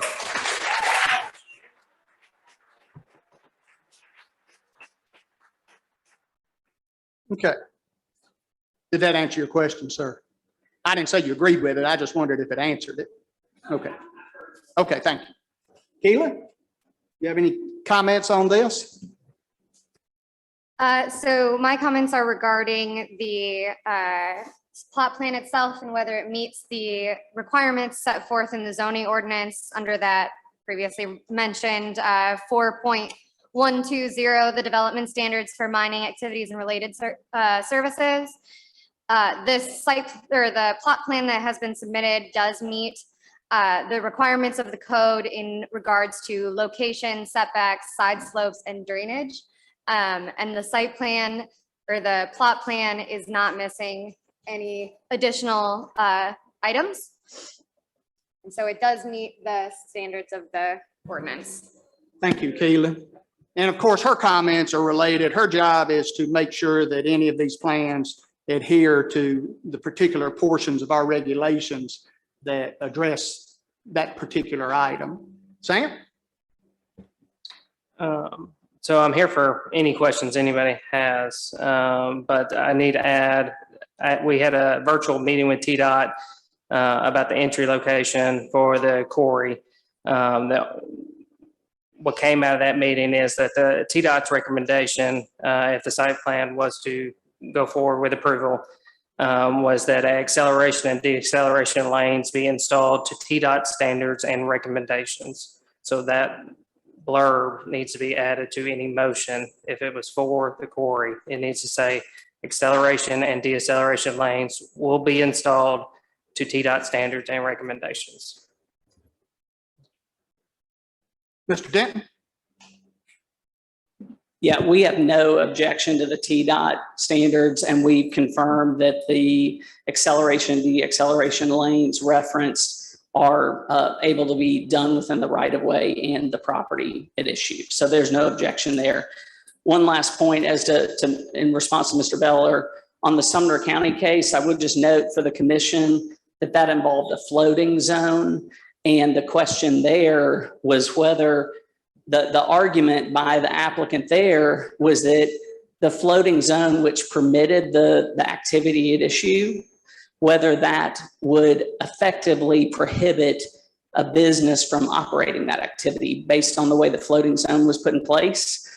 To the extent that's applied here, that the Sumner County piece, if you're looking at the land development standards where the county commission specified where mining activities to be located in a sparsely developed area, there are plenty of places in Trialsdale County where that can happen. And we submit that the property, based on all the expert analysis, fits squarely within that. So to the extent the Sumner County case is cited, I think that actually supports the position. Okay, thanks, sir. So we'd request it be approved. Thank you. Okay, commissioners, we've heard from the county attorney, we've heard from GNRC, we've heard from our planning department, you've heard from the petitioner, you've heard from the neighbors. Questions? Questions? Discussion? Yes, ma'am. Can I ask Sure. Mr. Beller something? Do you feel like our regulations speak well enough to put it in M2, that that's a possibility? As far as the M2 as written and not the specific that is before the county commission right now, it is my opinion it would be more appropriate based on the purpose maintained in that M2 district. And if you look at the 4.120 language and the M2 district requirements, there's a lot of mirroring, or I should say similarities or like use between those two. And of course, the property owner every property owner has the right, could come and ask for their property to be rezoned to whatever might make, every property owner has that opportunity. Yes, sir. For Mr. Beller, so as I understand this, the training that we have received that you cannot zone a lawful entity out of a county is correct. And although we have no place stated for mining and quarrying to go, we do exclusively say it doesn't go in A1. We do. And so therefore it can go into, although we don't have it stated there, it could go into an M2, an I, even maybe if they wanted to put it into a commercial area. We really couldn't stop that, but because it does exclude it from A1, it does not apply at this point. I'm specifically referring to your M2 as it is written right now, and that's the only thing I've limited my determination to. Not C1 or any of your residential or anything like that. The proposition that we have excluded it explicitly from Trialsdale County, I do not agree with that statement. That answer your question, Mr. Thomas? Other questions? No. Any discussion? Are we ready? Mr. Noller?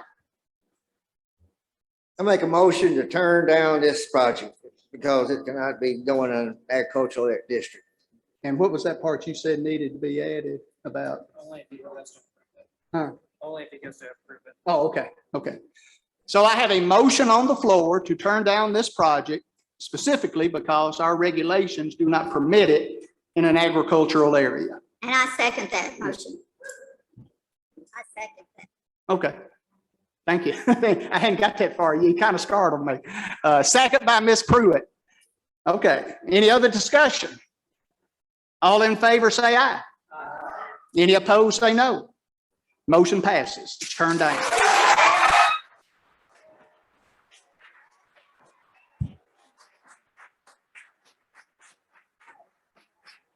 Please remember as you're leaving, try to do so quietly. We've still got a lot of work to do. Next on our agenda. Mr. Chairman, I have under a new question. business. I have a question. Guys, y'all, come on. We're trying to hold a meeting. Y'all can wait till you get out to talk, I believe. Go ahead. In abstaining from a vote, do you have to list a reason to abstain from a vote? I didn't hear any abstention. I guess I didn't ask. I thought everybody had voted. An abstention is the same thing as a no vote. Okay. That's in any kind of legal, school board or anywhere. Any abstention is automatically a no vote. Unless it's for cause, unless you state the reason why. I believe Okay. Unless it's for cause. Okay. if she abstains, she's supposed to give a reason. That answer your question. Okay. All right, next on our agenda is our local planning assistance subscription program that we have between Metro Hartsville, Trialsdale County, and our contract with GNRC. Mayor, would you like to speak to this one since it's a county contract? Well, under the state law, it says the planning commission can contract for service providers. And so that's why we brought it to you. I received it, I think, last week around June 27th or maybe a couple weeks ago.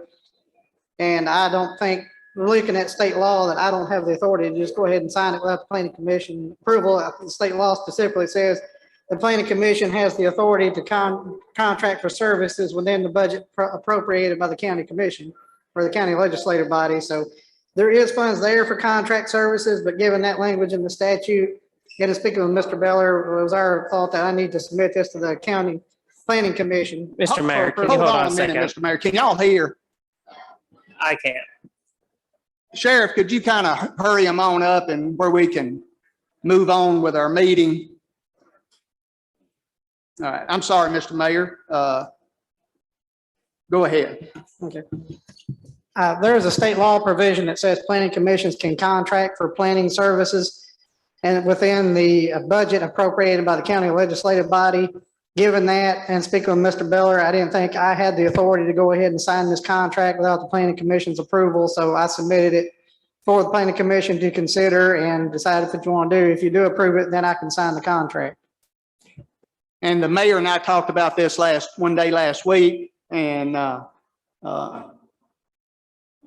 we definitely need our advisors. GNRC has been with us for several years, ever since the state quit offering. The state used to provide planners. That might be before a lot of y'all were on the commission, the planning commission, but I guess I'm showing my age.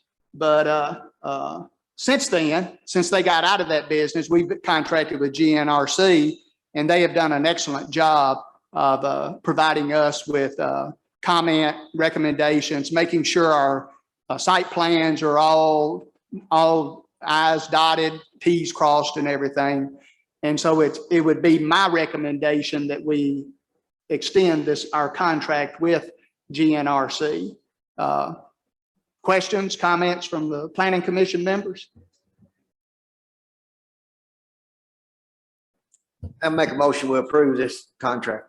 I have a motion to approve, is this for how long, what's the length of term, Mr. Mayor? It's 1 year. It 1 year at a begins- time? Yeah, Okay. sir. It will begin July 1st and go to June 30th of 2023. Okay, so I have a motion to approve our contract with GNRC for the next fiscal year. I have a second, I believe, by Mr. Thomas. All in favor, please say aye. Any opposed, please say no. We vote unanimously to extend our contract with GNRC. Keelan, we look forward to working with you for many years to come. Okay, Mr. Kerr, could we get, I'm sorry. could we get a 5-minute recess? Sure. Thank you. Sure. All right, we'll take a 5-minute break. Maybe we can find some cold air or something. We should have really brought a cooler of water.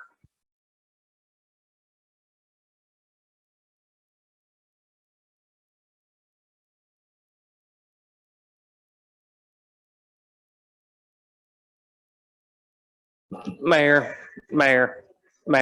does the fountain downstairs work? There is one. Let's go find out.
All right, guys. Let's try to get this over with so we can. You know, the last next to the gentleman that talked about the Bible and that kind of stuff. Hey, if Hades is worse than this, I sure don't want none of it. I don't want none of it. Mr. Chairman, we've earned our $30 tonight.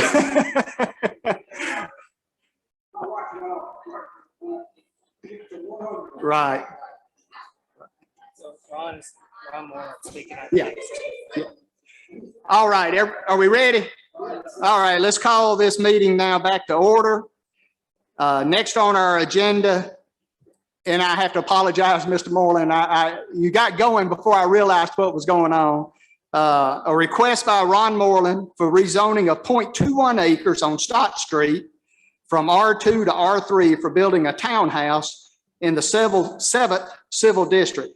And you may notice the next item on the agenda is also a request by Mr. Moreland for rezoning of 0.09 acres on 108 Morrison Street from R2 to R3 for building another townhouse. So Mr. Moreland will be up here twice speaking to both of those agenda items.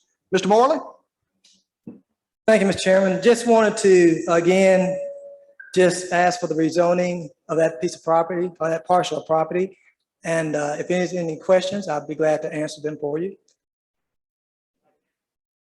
I'm sorry. Anybody have any questions for Mr. Moreland? Okay. Keelan?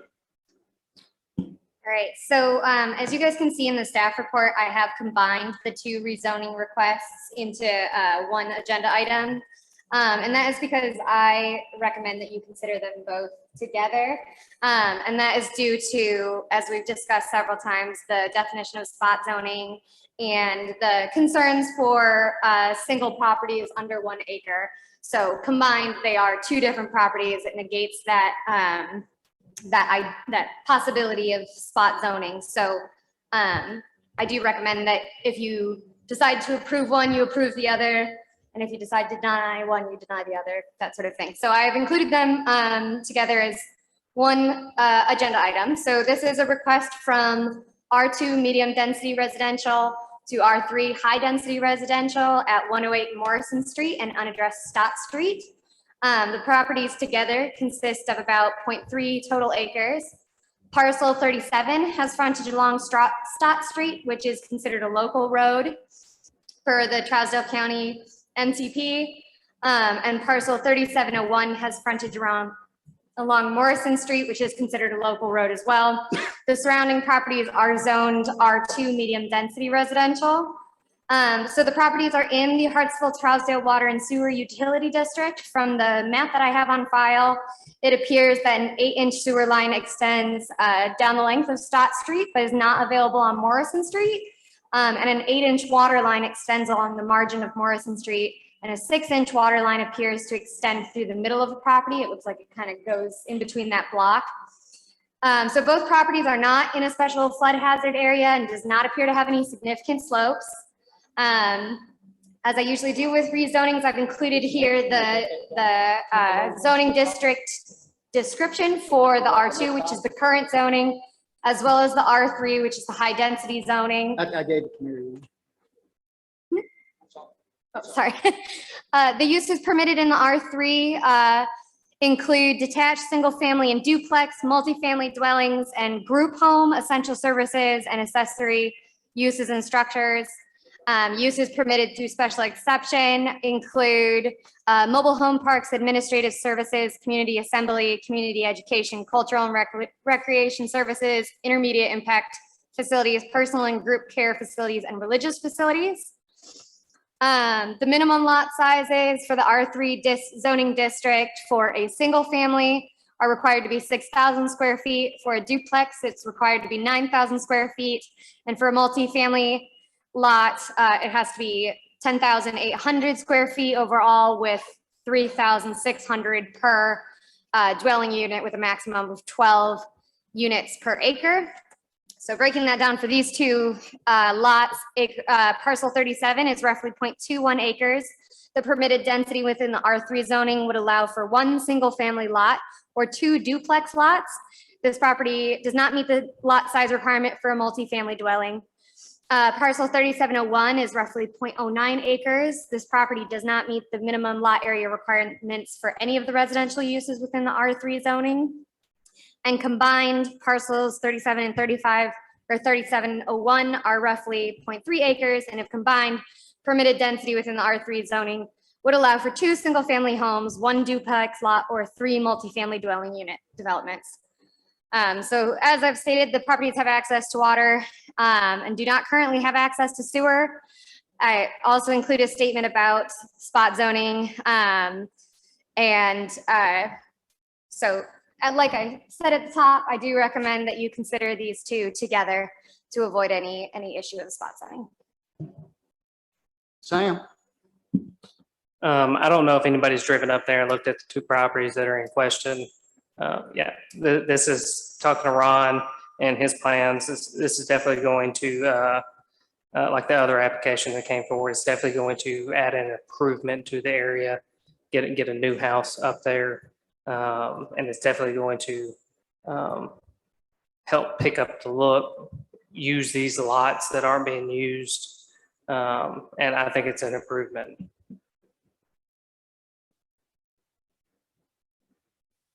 Yes, sir. Ms. Keeley, one thing I got lost in what you were saying, I heard that you said that one of the properties didn't meet any of the requirements for one of the zoning. So one of the properties, because I can do the math really quick, but it's 0.09 acres, which is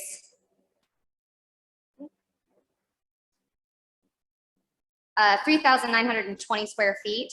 So for a single family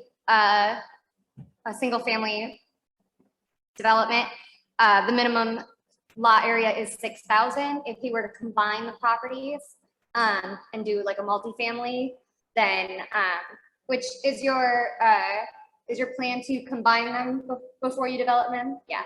So together they would have enough for the two single family lots, one duplex lots, or three multifamily. But as it stands currently, the really small lot does not have enough, does not meet the minimum lot areas for a single family. And on the three multifamily, how many units would that be able to have in? Do some math. All right, it's 0.3. So there's 13,000 square feet, roughly, divided by the 3,600 per unit. So that would be 3 units.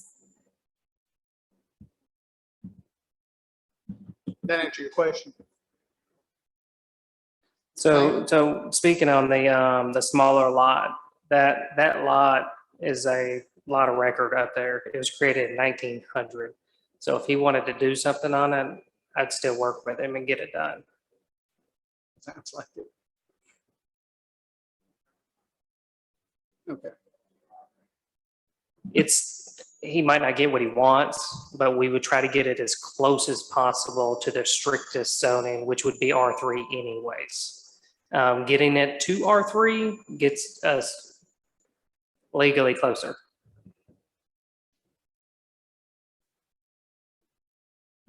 So, Mr. Chairman, I'd like to make a motion to approve this since it can't go more than 3 multi-felon. We don't have to worry about any issues down the road of it being R3. So I'd like to make a motion to approve. Okay. I was going to ask if there were any more questions before we did that, but we do have a motion on the floor. Before I ask for a second, does anybody have any questions for Keelan or Sam? I do. Okay. Do I understand this correctly, that we need to combine 37.00 and 37.01? Make one motion to put 3 multi-family units on it? You can either vote on it twice or once per each lot if you would like to. That is how it's on the agenda. I would just recommend keeping it in mind that it really only works if they both go the same direction. So David needs to say, he needs to make that work. Sorry, that was my understanding. Yes, that we combine these two and rezone them both into R3. Okay. Any other questions? Ms. Pruitt? Have a second by Ms. Pruitt. Any discussion? All in favor, please say aye. Any opposed, please say no. It does pass. Both of them pass, Mr. Moore. Thank you very much. Thank you. Good to see you, bud. Mary Ann, would you look, there's a name down there for Tempelo. The speakers list is the gentleman here that wanted to speak about the Tempelo project. Huh? He's already spoke. Okay. I just wanted to make sure we, got everybody. Just double check it. Okay. Last item on our agenda. Well, no, it's not. Next item on our agenda is a request by 113 Planter Street LLC for rezoning of 2.13 acres on Harper Avenue from R3 to I1 for an addition to an adjoining business in the 7th Civil District. Is there someone here representing Planter Street LLC? Nobody representing this entity? Sam? So I could speak on what's going on Planter Street LLC. There's been a lot of changes. The property that we had previously, I think it was last year, approved to get the townhomes put on it. The AmeriColor company that's in front of that property has purchased it back and absorbed it into the property that they already currently own. They are requesting to fix the zoning line that follows a line that's no longer there and turn it back into what it originally was, which was the I-1 zoning that was originally there before the townhomes came forward. So if I understand you right, you're saying this is kind of like a zoning cleanup? They have purchased the property and absorbed it into their own property, and now there's a zoning line that runs right through the middle of it, and they're requesting to fix that by turning it back into I-1, the section that no longer technically exists up there, and turn it back into I-1. Their intent is to put a warehouse to store more of their materials that they have and their products in that warehouse. With all the changing that's went on, this is their request that they're bringing forward. We've always been hesitant to move on something when they didn't show up to tell us what they're wanting to do.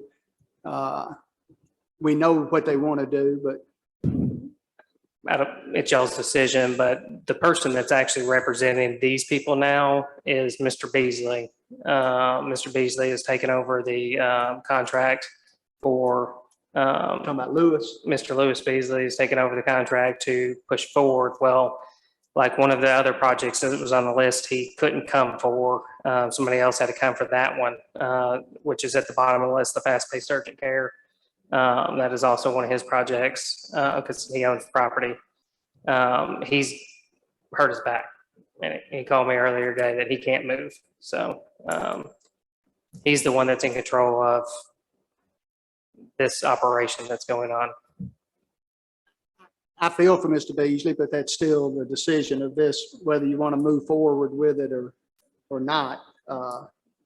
I know what that trouble can do, but whatever the will of the commission is. I don't feel comfortable going forward with it at all. I Let think we Mr. should Beasley either send somebody or get better and come out. And he did send somebody on the other one, so he could have sent somebody on this one. And it probably just slipped his mind. But I agree. I mean, we should treat Lewis just like we treat everybody else, is my opinion. I'm not trying to tell y'all. I just want to clarify, it wasn't his name I was making a point of. I was just letting you know he's the same reason why we, because he hurt his And back. it's not an it's whoever has this project is. We typically have not moved on this if they're not here to just at least tell us what they're wanting to do. Sam, they talk about putting solar panels there? No, sir. they're putting a warehouse it's going to be attached to the warehouse they have now. It's just an extension to their warehouse.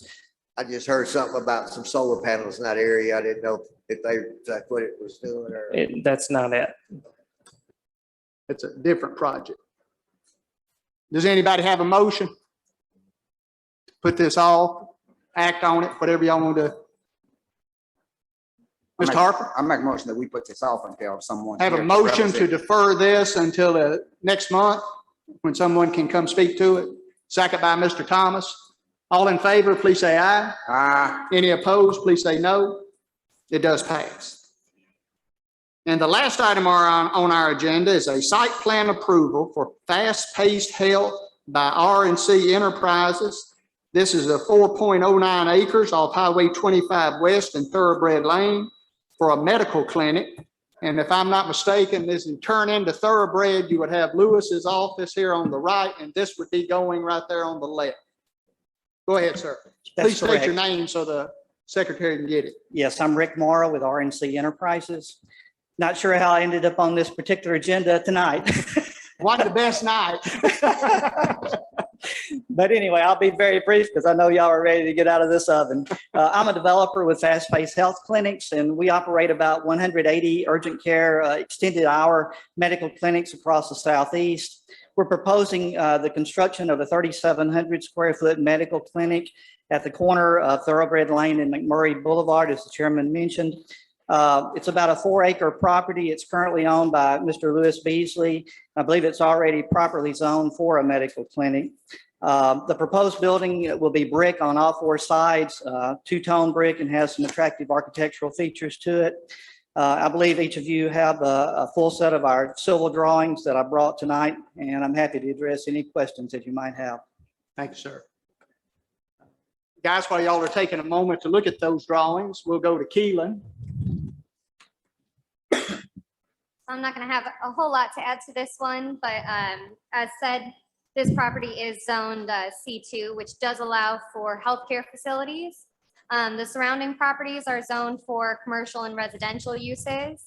And the only remaining comment on the site plan itself is that there is a small section of the property that is located within the flood zone A. It's not going to be where any disturbance is, but we would want to note that on the site plan, delineate exactly where that is. So staff GNRC would recommend that if a motion for approval is recommended, that the condition that flood note delineation be included. I believe the portion of the lot that is actually in the flood zone is the pond where the pipeline actually runs through it. Our actually floor elevation will be about 10 foot above that, but we'll denote that on the site plan. I agree. It's more for future reference in Sure. case an amendment is made to the site plan. I might make one other comment Yes, sir. if I can. Yes, sir. The one particular item that I previously discussed with Sam is that the fence requirement that's required between commercial and residential zones, I think it's a 7-foot solid fence. On the current site plan, we show the fence around the whole parcel, the whole 4 acres, to comply with that requirement. However, it is our intention to subdivide off the approximate 1 acre parcel that comprises just our site plan, and ask that the remaining 3 acres of the property be rezoned probably back to single family residential to fit in with the surrounding area. So at that time, we would like to be able to revise the site plan and bring it back to you to relocate the fence just around the perimeter of the site, the commercial site itself, since that would be a much smaller site than it comprises currently. But the current site plan, we went ahead and did it around the whole 4 acre parcel because that's legally the way that it should be done right now. Okay. Got any questions for him, Stephen? Sam, are you comfortable with holding like a, gosh, what do you call it? Cash bond or something? No, Supposed to do it? their approval of the site plan has been built to plans. The contingent upon them. No, a permit that allows them. She's looking for a It's been word, so long guys. since I've worked in it. It's not been that long, but If it's we weren't been in the amazing. oven, you could think of it, couldn't you? The permit that allows them to begin operations. So that like final permit of approval, once everything has been built. can Oh, that be okay, a withheld? CO, yes. CO, thank you. If they don't complete the way that we have approved them, then yes, that can be withheld. So those amendments, that subdivision, all of that can be made prior to the CO being issued, and you would be comfortable enforcing that? Yes, so what the gentleman's mentioned is it's fairly new to me. Maybe we talked about it 2-3 days ago. I don't know. Lots happened.